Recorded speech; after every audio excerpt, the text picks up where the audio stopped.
Alors ici, nous sommes sur l'emplacement du port de Tapra, un des nombreux ports de pêche qu'il y avait sur la rive occidentale du lac.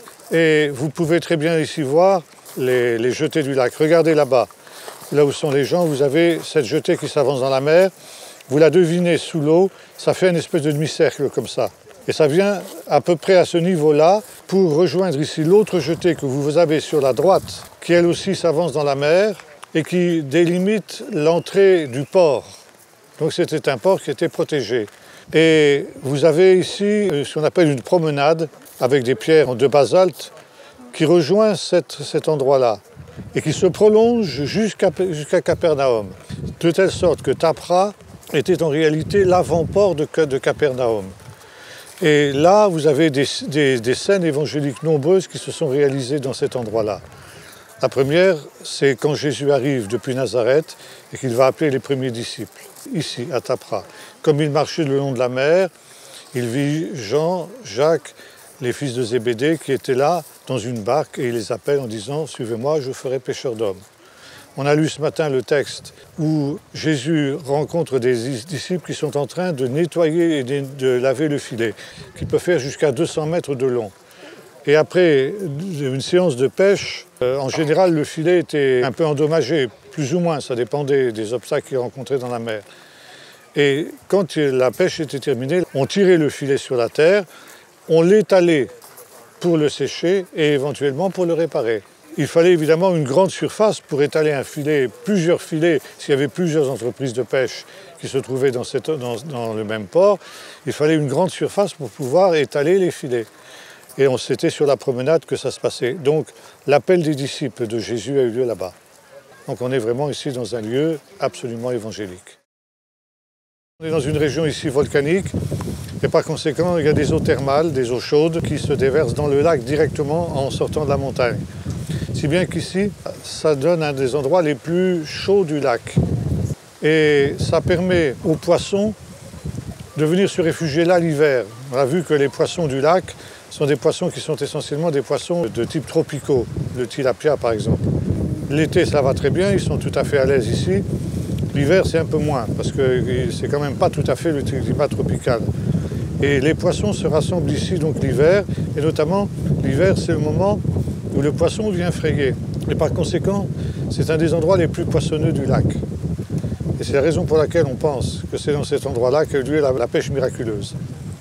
La pêche miraculeuse, elle n'est pas miraculeuse tant par la quantité de poissons qui a été prise, ça aussi, mais surtout par le fait que ça a été prise le jour. Parce qu'à l'époque, on avait des filets de coton.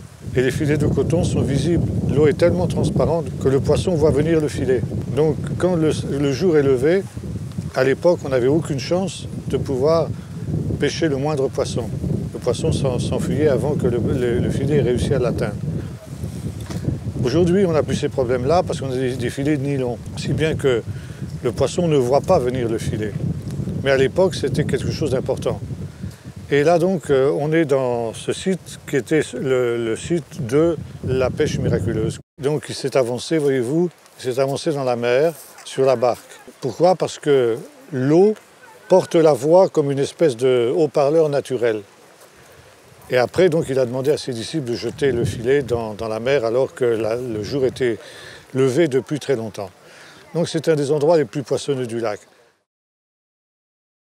Vous avez un autre lieu qui est aussi poissonneux, c'est de l'autre côté, exactement presque en face de nous, qui s'appelle le site de Courcy. On m'a posé ce matin la question, où est-ce qu'a eu lieu le miracle de la guérison du possédé par une légion de démons qui se sont enfuis dans des ports? Eh bien c'est justement là-bas, c'est justement en face. Ah bon? On a retrouvé l'endroit, l'escarpement où les porcs se sont jetés dans le lac. Et on a retrouvé en particulier une église byzantine qui commémore l'événement. Donc on est sûr que c'est à cet endroit-là qu'a eu lieu donc le miracle de la guérison de cet homme qui est qualifié de Garasénien ou Gérasénien. Gadara, c'est Hamad Gader qui se trouve au sud du lac. Et Gerasa, c'est la Djerash moderne qui se trouve en Transjordanie, du côté jordanien, de la région. Mais toute cette région-là était une région païenne, on l'a vu ce matin, parce que c'était une région qui était composée d'une ligue de 10 villes qui étaient autonomes à l'intérieur de l'Empire romain et qui étaient des villes grecques. Tant et si bien que là-bas, on élevait des porcs, tandis qu'ici, on n'élevait pas de porcs sur la rive occidentale, parce que c'était une rive qui était une rive juive. La Galilée évangélique est toute petite. Elle va depuis Tibériade, qui n'est jamais citée dans la Bible, si ce n'est une fois dans l'évangile de Jean, mais dans laquelle Jésus apparemment n'est jamais entré, parce que Tibériade était une ville païenne, était une ville qui était interdite aux Juifs. Et Jésus a respecté à fond cette prescription-là.